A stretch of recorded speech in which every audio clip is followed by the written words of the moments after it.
Welcome back to the Pair Program. I am your host, Tim Winkler, joined as always by my co-host, Mike Gruen. Mike, last week we celebrated National Arbor Day. And so those that may not be familiar, it's celebrating, promoting, encouraging tree planting and appreciation for trees. And I've talked about this with you before, but like my family and I, we're big nature fans, love getting outdoors, going on hikes.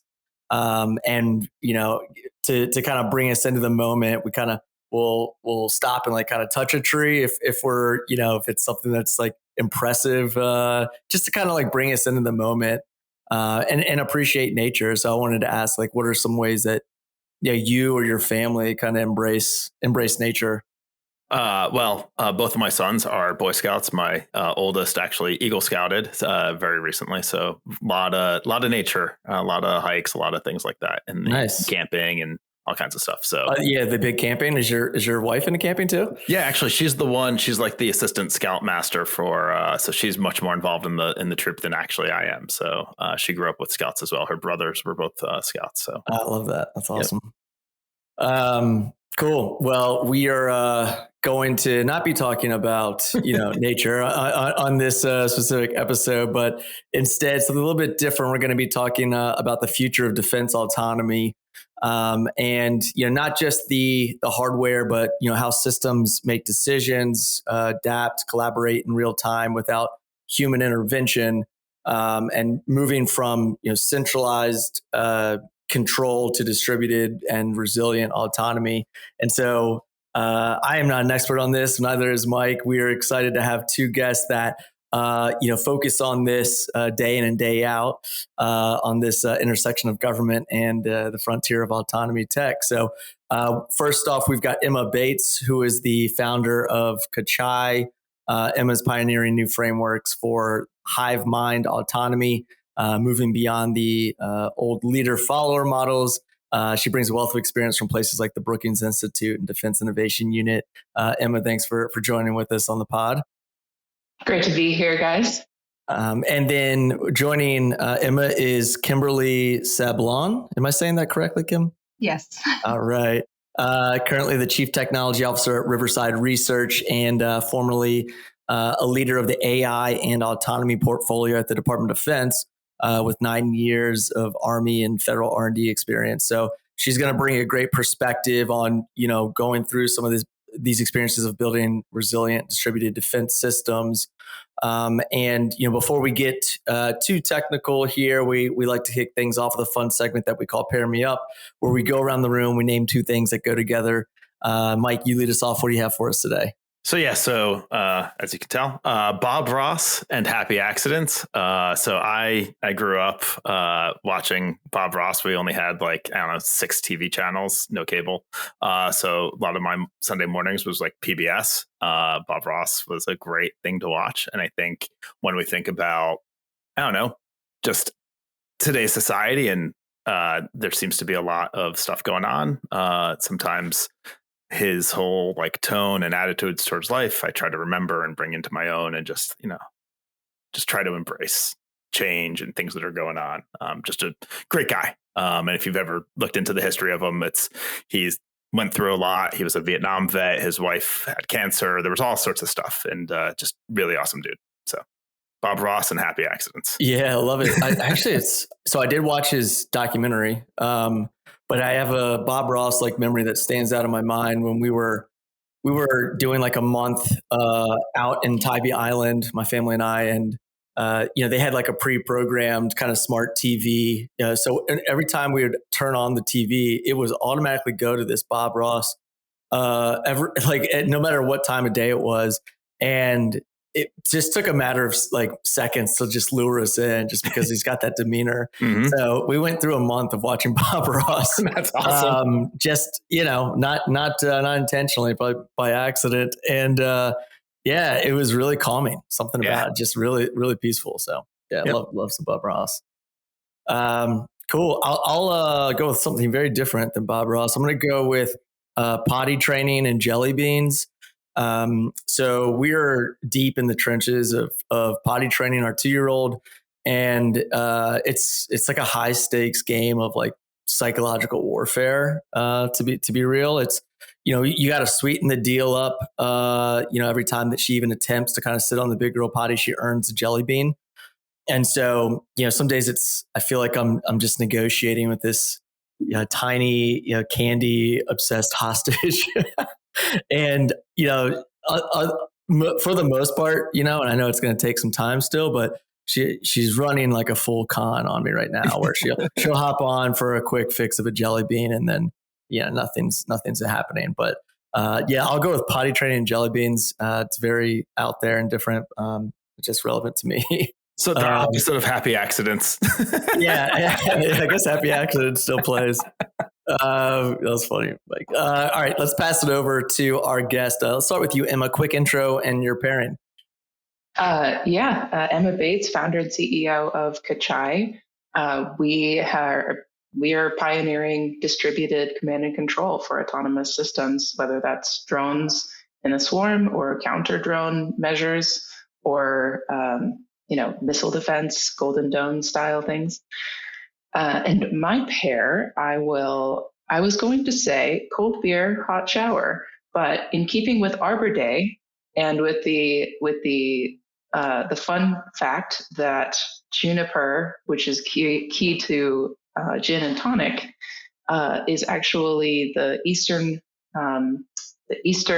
red cedar, and there are a lot of that on land that I spent time on during COVID, and we actually got to make our own kind of juniper seed or juniper berry tonic for our own homemade gin and tonics. I will switch to cold gin and tonic, hot shower. Also good for these trying times, I will say. That's Bob Ross, cold gin, hot shower. That's fantastic. I was going to say, are you going to bring this back to the cold beer, hot shower? But cold gin and tonic and a hot shower. I dig it works that. just as well. is gin and tonic kind of like your go-to bar drink? Yeah. That's Nice. That's my classic. That's cool. I love it. Awesome. Well, thanks for joining us. Kim, we'll pass it over to you and a quick intro and your pairing. Yeah, absolutely. So Kim Sablon, I'm the Chief Technology Officer at Riverside Research. At Riverside, it's a nonprofit organization, by the way, for those of you who are not familiar, with the core mission to just really advance scientific research for the benefit of the U.S. government, really working in that national security space, focusing on all things domain agnostic, autonomous operations, and multi-layer survivability of mission systems. My pairing, as boring as it sounds, is going to be bread and butter and good old Kellogg's and milk. And I think those things actually, they go so well together and they define me. I can swap them, and when life gets busy, you just want to go for a good old bread and butter, or you just grab some cereal, Kellogg's Corn Flakes, hot milk. Nice. I love it. I'm a big fan of bread and butter. It's like a comfort food for me. Yes. I could just sit there and chomp on a loaf of bread, throw some butter on it. It's perfect pairing. Yes. Kellogg's, I'm probably going to go with something a little bit unhealthier. I'm probably going to go with like Cinnamon Toast Crunch and milk. But love Frosted Flakes or just Corn Flakes as well. So, I'm pumped to have you here as well, Kim. You as well, Emma. We've got a lot to unpack, and my goal for this episode is to do as little talking as possible, because you all, I remember in our discovery call, you all just kind of had a great synergy that really complemented one another. And I hope that we can channel that into this full episode today. But as I mentioned earlier, we're going to be digging into the evolution of autonomy in defense, not just the platforms, but how systems perceive and decide and collaborate under high state conditions. And for decades, autonomy has followed a centralized model.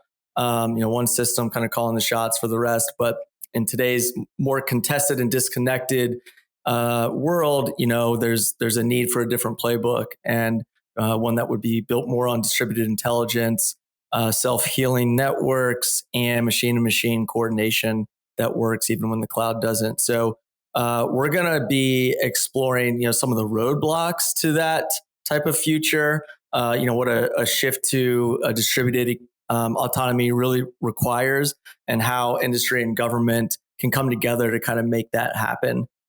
So let's just dive in. I'd like to start with you, Kim, and tapping into your experiences leading the AI and autonomy portfolio at DoD. Help us kind of set the table and explain where we are in terms of autonomous systems and defense today, and what's working and what's kind of holding us back.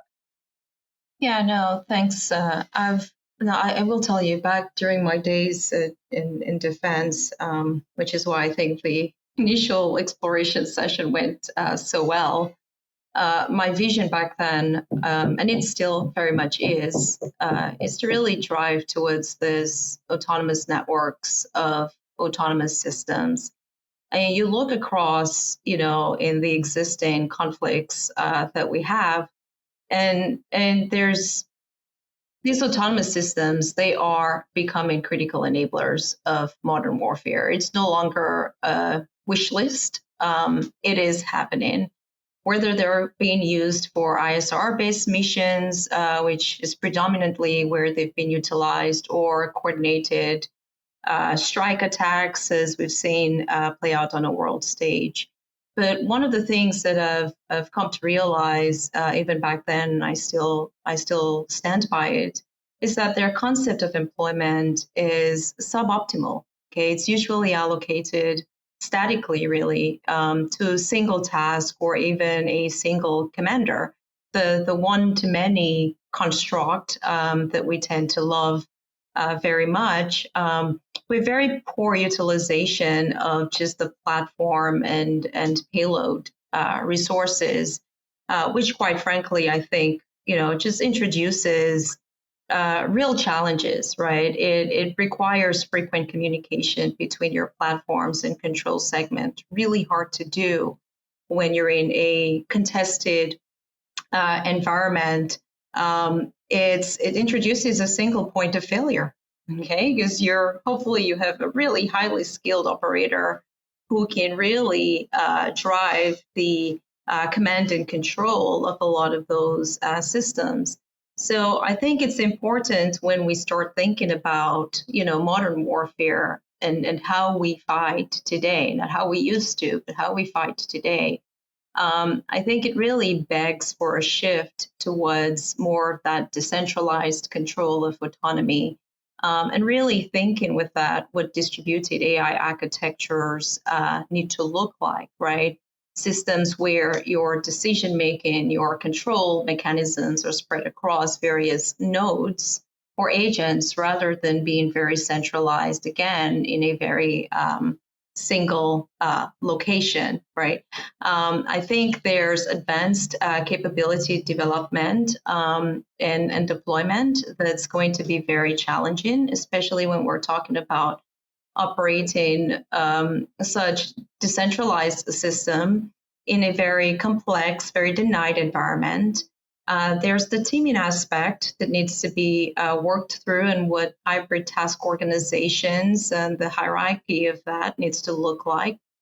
Command and control, really thinking through, and Emma is spot on, what command and control needs to look like in such a decentralized environment, understanding that networking environment, how we represent the messaging infrastructure, the means, the task, commander's intent.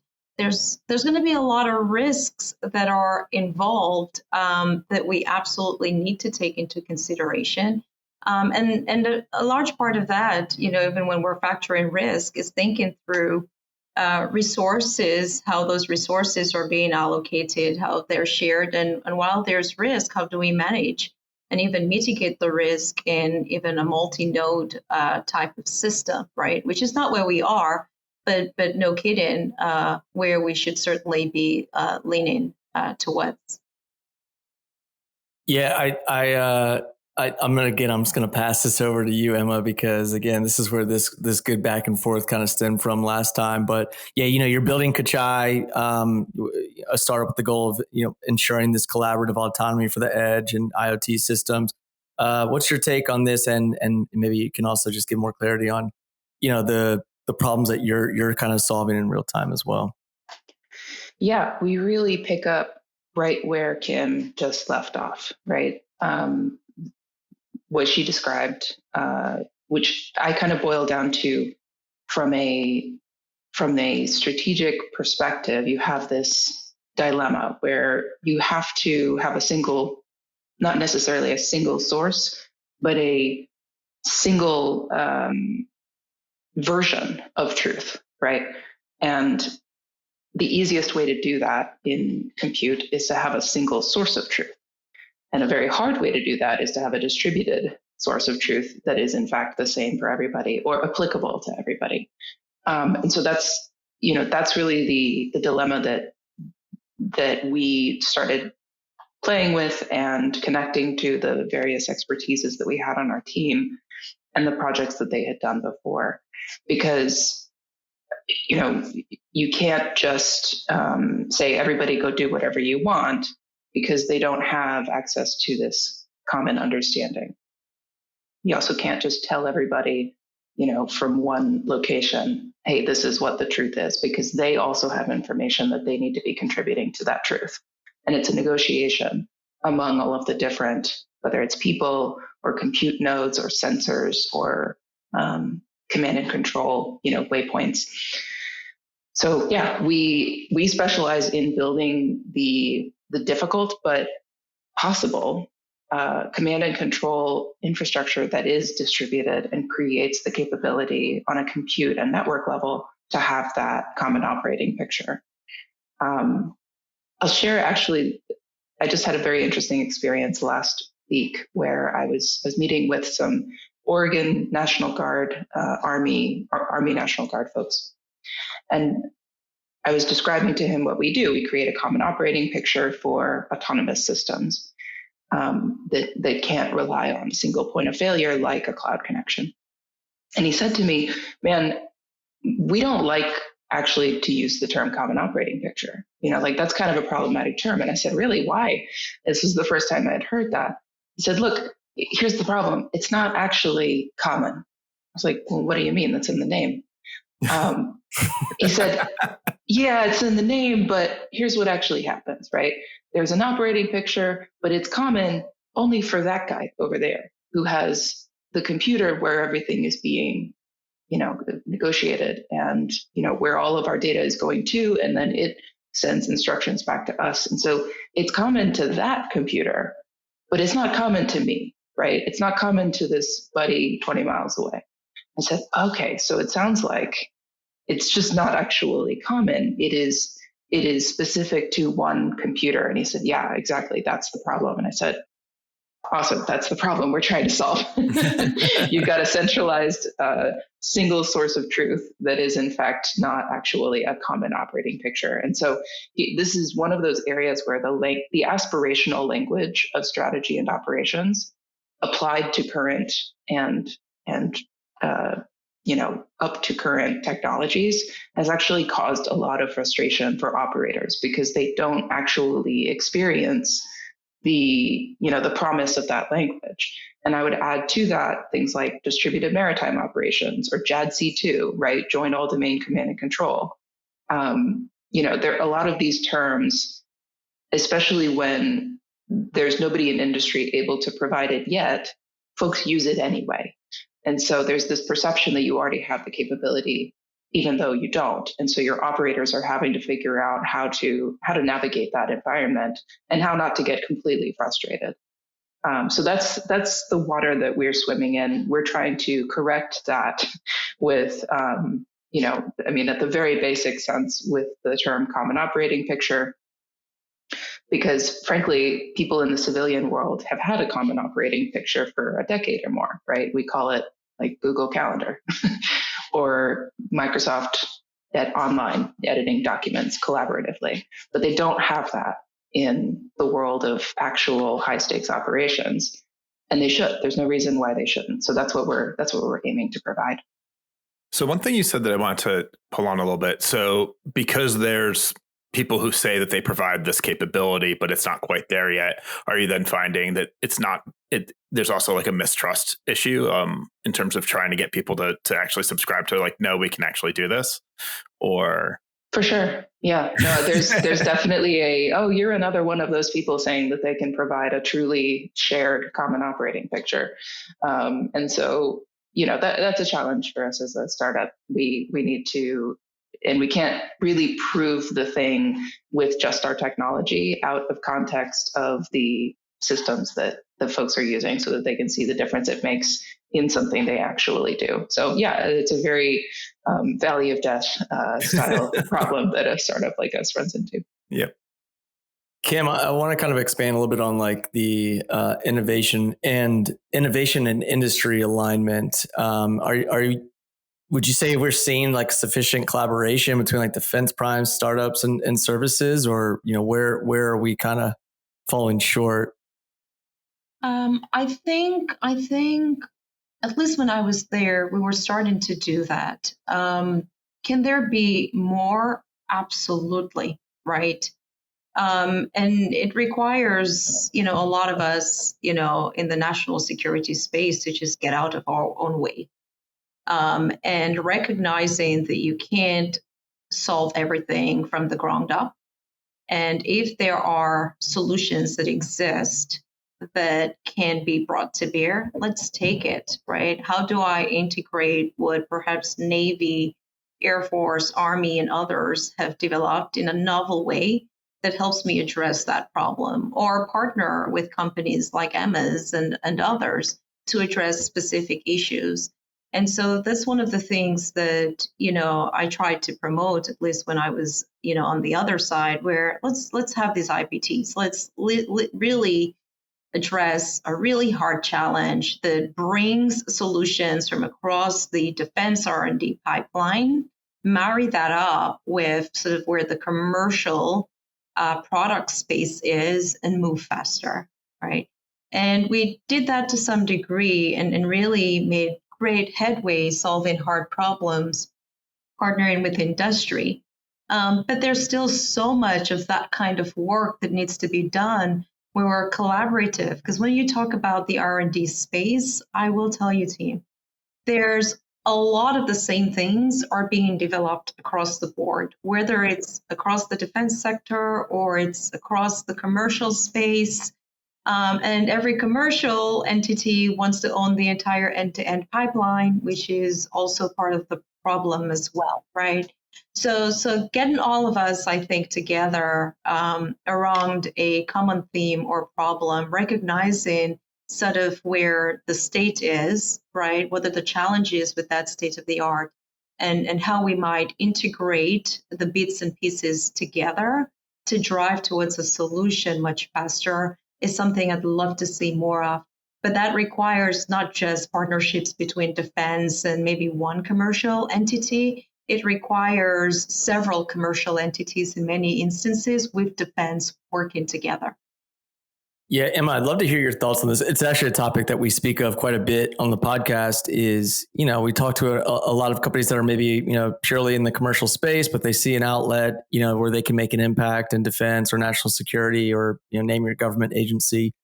As an earlier stage startup, how is it that you are going about, one, identifying the opportunities? I mean, it's clear that they're there, but, how do you go about it and kind of navigate that bureaucracy of doing business with the government?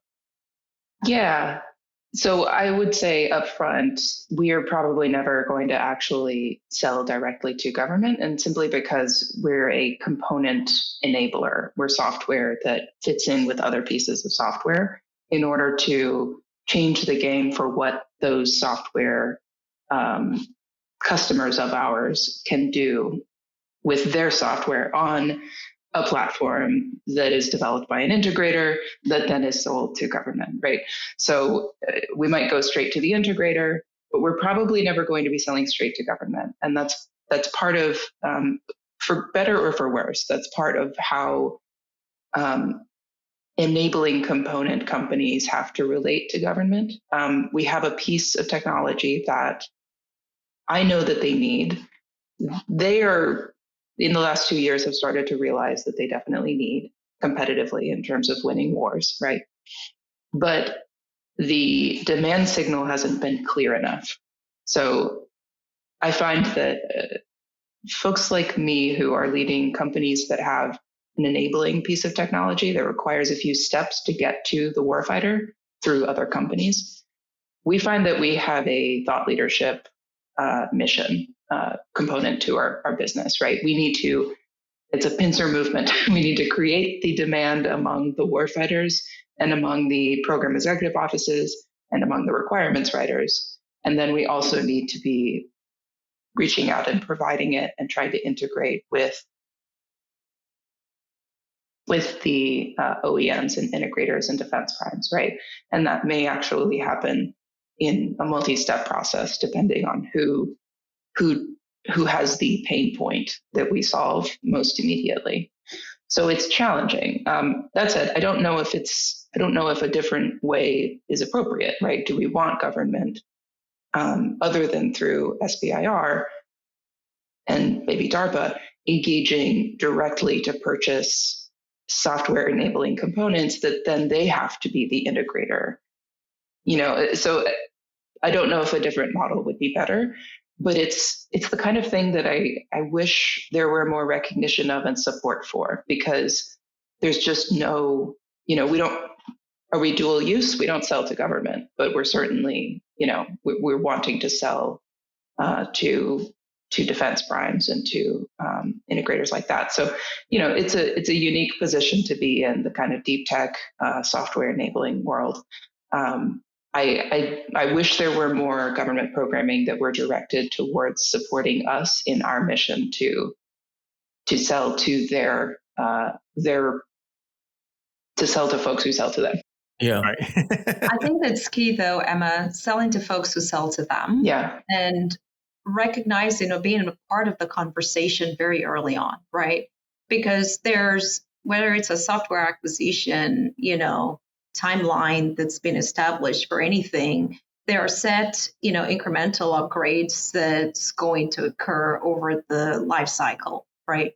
And so I think, smaller companies need to really work to understand what that life cycle of any system looks like, especially when we start talking about rapid software acquisition, and just figure out how you're injecting into that. And again, does that mean a partnership with a major defense prime? Is it a partnership with maybe Anduril or some other companies like that, right?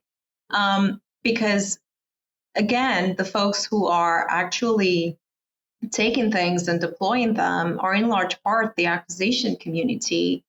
And what I've found is there's a lot of goodness. I even ran into that being on the government side, sort of driving, that strategic push towards the centralized system where, holy cow, we're early to need, step back a little bit and you really look at the reality of the systems as it stands today. If there's not a requirement that's already being validated, no one's going to disrupt their performance schedule metrics to take that thing either, right? So the acquisition process as it stands is so rigid. It really hinders that level of flexibility that you talked to. And the areas or the times that I've actually witnessed the goodness with different companies and government working together has consistently been when all parties have been involved in the initial design review phase from the start, right? It's really hard otherwise to come in and inject into that process.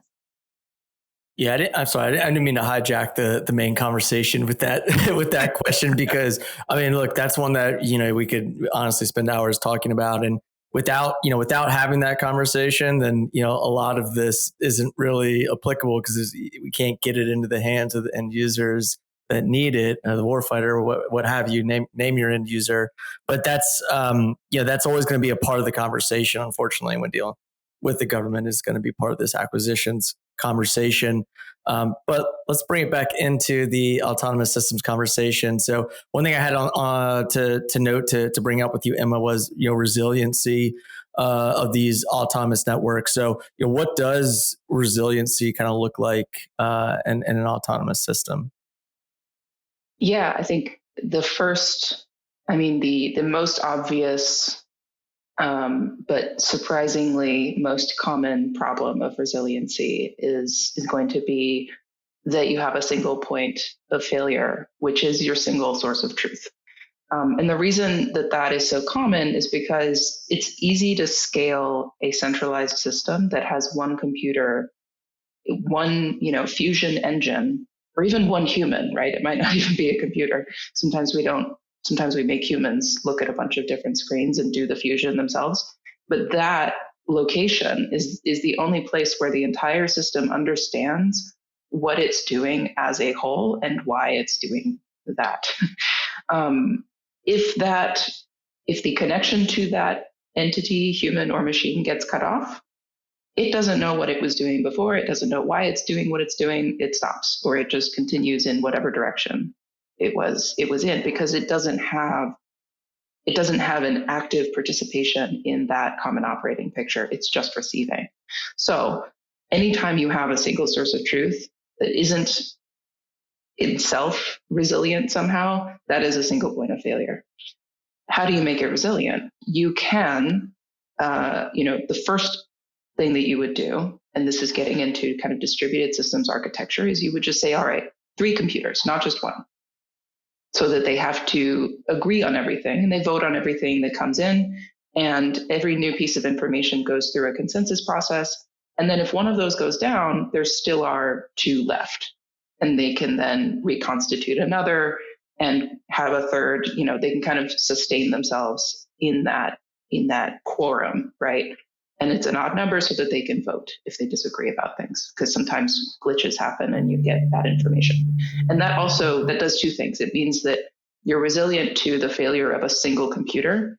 And it also means that you are able to, that you have a mechanism for nonsensical information to get filtered out before it goes through a whole chain of automations, right? And that's really important for mission critical systems. Unfortunately, that consensus process adds what folks experience as latency. It's not actually latency in that it's not a data moving from A to B problem, but it's my computer isn't responding to my inputs kind of latency. It's an experiential, oh God, what's happening kind of thing. And you've actually experienced this if you've typed into a shared drive document or some online SaaS platform that is shared with somebody else, and you've typed into it and it hasn't quite shown you what you've typed until a second or so later. That's not network latency. I mean, it knows that you typed that in, but it's not showing you that you typed that in because it can't quite show the other person with access, right? And so it's waiting to put it there to signal to you, this isn't shared information yet, right? It's not real according to the system. That's the same kind of slowness that gets introduced when you have this distributed architecture. And I've described it in kind of a basic way of just 3 computers instead of 1 in the same location, but it gets even harder when you separate by location, right? If you want it to be blast proof, then they need to be a little further away from each other. Well, then you've got you've got a little bit of actual physical latency to factor in, and it multiplies, right? This is a process that has just flummoxed people in the computer science world for decades. And I will point to, how difficult this is. I will point to the fact that there are 3 giant distributed systems that power the entire American economy. And one of them is Google, and one of them is Microsoft, and one of them is Amazon. And why are there not hundreds? Because it's so freaking hard to get a system to work that well. And so most companies don't build their own. They rent access to somebody else's. They rent access to one of those 3 or to one of the kind of rising competitors. But that gives you a sense of the difficulty that if you try to build a large system that behaves in the way that, on our phones, we rely on this shared common operating picture. We just use one of the three that has been made before. And they're not just popping up everywhere because it's freaking hard to do. So that's the basic problem. That's why military systems, there are a few. I think NORAD, there's a couple of really kind of long-standing distributed systems that were built from scratch, where they paid some of the folks like who our team is made of to make that from scratch specifically for that system and tune it specifically for what that system does. But that probably costs millions of dollars. You can't do that for every system that you provide. So that's, I may have strayed a little bit from the question, but but that's what distributing systems does, right? That you're distributing that single source of truth, but you're also stretching out a very fragile process that, as it scales, it starts to collapse under its own weight. And so what we're doing, in short, is bringing our services and consulting expertise along with a couple of years of working to build that into a replicable, repeatable, scalable product, so that it's not that situation anymore, so that the market has a product to do this. Yeah, it sounds like a pretty lofty task at hand. But kudos on continuing forward on that mission. And Kim, I did want to ask too, before kind of wrapping up a bit to a final segment, is expand a little bit more on some of the projects that you're tackling at Riverside Research, because I am intrigued. But maybe speak a little bit more on some of how you're pushing the boundaries on innovation and research over there. Yeah, no, fantastic. Like I mentioned earlier, we've put a lot of emphasis on domain agnostic, autonomous operations, and really thinking about multi-layer survivability of mission systems. And when I talk about autonomous operations, I think there's opportunity to utilize, in many instances, things like agentic AI that serves as that backbone, to just provide higher level planning and reasoning skills across several base systems. So my big push, quite frankly, is, I've laid out a couple of big bets. Let's start thinking about, autonomous, modular payloads, utilizing these AI systems as that backbone. And again, that human machine interface to reduce that cognitive load as well on the operator that's interfacing with a lot of these systems. So think of it as just being able to do very rapid wide area scan, really focus on an area of interest fairly quickly, and really just drive towards more of the counter UXS swarms in general. So I think there's opportunity to work at the intersection of several of the technologies that have already been developed, putting a lot of emphasis on robustness and resiliency of a lot of these systems across the entire system lifecycle, from development to deployment, with continue to echo that need for continuous V&V, quite frankly. Yeah, and I know that we're coming up on the hour shortly, but I do want to just kind of ask, just in general, any advice that you all would both provide to, whether it's founders, whether it's federal leaders or researchers that are kind of working to push the boundaries of autonomy. What is it that you would recommend after you've been in the space for some time now? Anything that comes to mind? Yeah, so I'd say speed in decision making, right? And if we're going to utilize autonomy, we have to drive towards multi-mission autonomous systems. It can't be rigid, customized, very specialized system for every particular mission needs. There has to be agility and flexibility in how we utilize a lot of those systems. And those systems themselves, again, need to be modular enough and composable to support variations in operating conditions, variations in just mission needs, right? So we get to the point where we're developing systems that can rapidly learn and adapt, because the threats are continuing to evolve. And again, it really comes down to having an asymmetric advantage, and that's really all about how we're utilizing those components or technologies. Super helpful. Yeah, Emma, how about yourself? Yeah, I guess I don't know if this is advice. It might not be good advice, and I'll get into why, but here's what I wish, here's what I wish folks would do. Join me in doing it. There are the market signals, the demand signals, and then there is, then there's logical thinking about what the government is going to actually need when the rubber hits the road. So, for example, I was in a call with a prospective autonomy integration company that would be a good customer of ours. They totally got it. They were like, yeah, we need for there to be fully autonomous collaborative swarms that can operate completely outside of comms, and they only have a mesh network among them. And there needs to be the human on the loop or in the loop needs to be optional, because you don't know if you're going to have that connection. And you can follow guidelines, of course, about whether they can do kinetic or violent things without human on the loop. That's a totally different conversation. But just figuring out where they are and how to navigate and doing, accomplishing some sort of mission, of which there are so many types, that needs to be fully autonomous, yada, yada.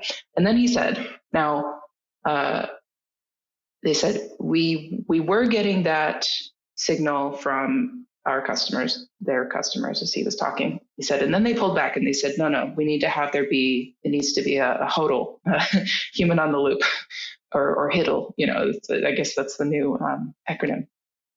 They were pulling back on that. And I thought, so the conversation ended with, we'll let you know once if they change their mind, because they're sort of, they're giving us a demand signal that they actually want to keep the human in the loop. And so we wouldn't have a reason to factor you in.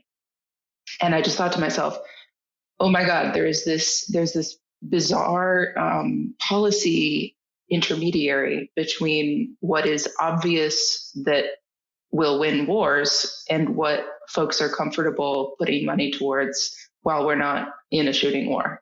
And so I guess all of that is to say, I would love for there to be pockets of industry and government and folks with resources that can support things that they're not necessarily buying because they're currently in alignment with exactly what the policy is, but that they're an investment in what makes sense for us to use if we are under serious attack and we are in that situation more comfortable with delegating autonomy further to the edge and away from human control, if that's what is actually needed to counter machine speed attacking adversaries. Yeah, I was gonna say we'll take that as advice. it's a whole fascinating conversation. It's more of a plea than a piece of advice. Advice, I would say to engage with government as though it is a very small child, because it's not a unified actor with adult brain development that you're dealing with. It's really a lot of different people who are trying to do their best, but the whole the outcome is that often you end up interacting with something that doesn't end up making sense and isn't amenable to logic. Yeah, it's an interesting space. Love the feedback or the thoughts that you all have in this specific area of expertise, and obviously, this is going to be one that I think, we should have a follow-up conversation on in 6 months or 12 months, right, to see where things stand, because it's certainly an area that might not, be moving fast in terms of getting things in the hands of end users, but it's certainly a topic that's top of mind that needs to be moving in a different direction, and sometimes, unfortunately, maybe won't be seen until it's too late. So hopefully it's one that's going to continue to press forward. And yeah, excited to track Cachai and see what you all continue to do over the next few months. Just kind of being mindful of time here. I'm going to wrap things up and transition into this final segment that we've got called the 5-second scramble. This is just going to be some quick questions, kind of rapid fire Q&A. Mike, I'd say, why don't you kind of lead with Kim, and then I will close it off with Emma. Sounds great. All right, Kim, explain Riverside Research to me as if I were a 5-year-old. Nonprofit organization focused on national security needs. What cultural value do you like best? The collaborative nature and just the flatness of the organization. What qualities do you look for in a new hire? Someone who's agile, someone who can pivot to new opportunities and not rigid in their thinking. What tech roles are you hiring for? We're certainly looking for folks who are, in the AI space as we continue to build that out with Project Helix, for example, and continuing to beef up our RF optics space. A lot of synergy there in adaptive electromagnetics and EW.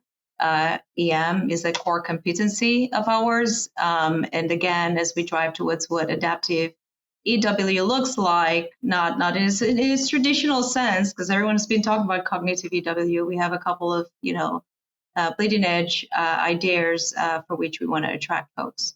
Cool. What was your first car? Saturn. Nice. Bright red. Bright red. Bright red. When you were a kid, what did you want to be when you grew up? A medical doctor. I enjoyed taking care of people. Nice. Yeah. Going right into the next one. Is there a charity or cause that's near and dear to you? Cause, I'm a big supporter of FIRST robotics.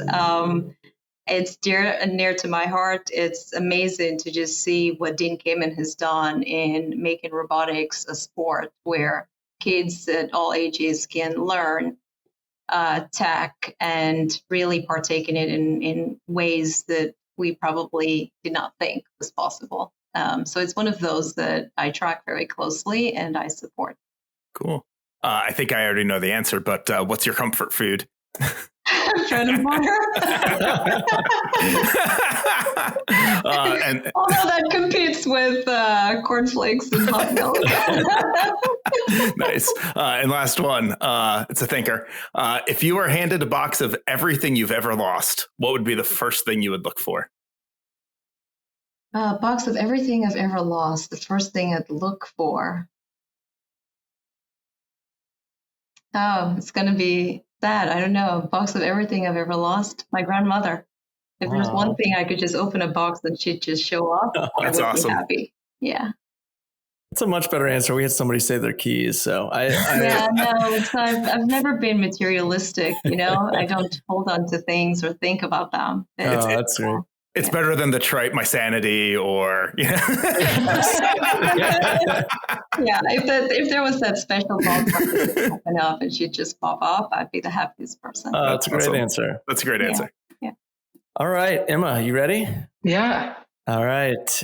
So if Cachai were an animal, what animal would it be? Oh, I think it would be one of those animals in the desert that they're like little rodents and they pop up out of the ground and look around and go back down. And lots of them looking at each other, popping up, checking. That's a great visual, and I completely tracking what you're saying there. What would you say is your favorite part about the culture at what you're building? Oh, I think we've been distributed in work and cooperation as well as in substance, right? So we've none of us live in the same city, and we're all very good at kind of doing our own thing all day, other than our morning meeting. And everybody gets to focus on what they do and what they love. That's cool. What is, what are a few traits that you would say would be a part of a technologist that thrives in Cachai? Mission orientation. We're very focused on, what gets the thing out the door, what gets the mission accomplished, what are the core characteristics that our end user really needs. It's a priority for us. What are some of the types of tech roles that you'd be looking to bring on board over the next 6 to 12 months? Yeah, I think we would be looking to bring in kind of support for our proofs of concept that we're doing. So folks who have a distributed systems background, data messaging and data safety with data on the wire. We're looking to create a powerhouse of folks who are really good at that kind of thing. And so reach out. Cool. What's the first job that you've ever had? First job I ever had was I was a caretaker for kids with special needs in high school. Yeah, that's the first one. It's a big job. What's your coffee order? I like a half calf tall latte with a raw sugar. Nice. Yeah. Do you have a charity or corporate philanthropy that's near and dear to you? I'm a big fan of the Southern Poverty Law Center and ACLU, those kind of democracy-oriented, liberal democracy-oriented organizations. Nice. What's something that you love to do, but you're really bad at? I have a Spanish guitar and I love to pretend that I can play it. And I learned a little bit at some point, and it doesn't sound like anything because I've never figured out how to read music. It's a great answer. What's the worst fashion trend that you've ever followed? I'm not much for fashion, actually. I mean, I make my own fashion, but I can't think of a trend that I have followed other than just that clothes are generally shaped the way that they're supposed to be shaped.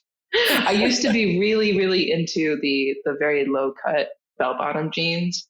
And I look at that now and think, wow, that doesn't make any sense. But they're coming back. So I can't say that's a worse. I can't say that's terrible. They always come back, don't they? Yeah. All right. And the last one, what was your dream job as a kid? Author. I wanted to be a writer. Very cool. All right. That is a wrap. Thank you both, Emma and Kim, for bringing your thoughts to the conversation around really a big picture about just modernizing our Department of Defense, but specifically in those areas of autonomy. Really, really thoughtful discussion, really helpful for our listeners. And thank you for spending time with us and joining us on the pod. No, thanks for having us. Thank you for having us. It's a pleasure.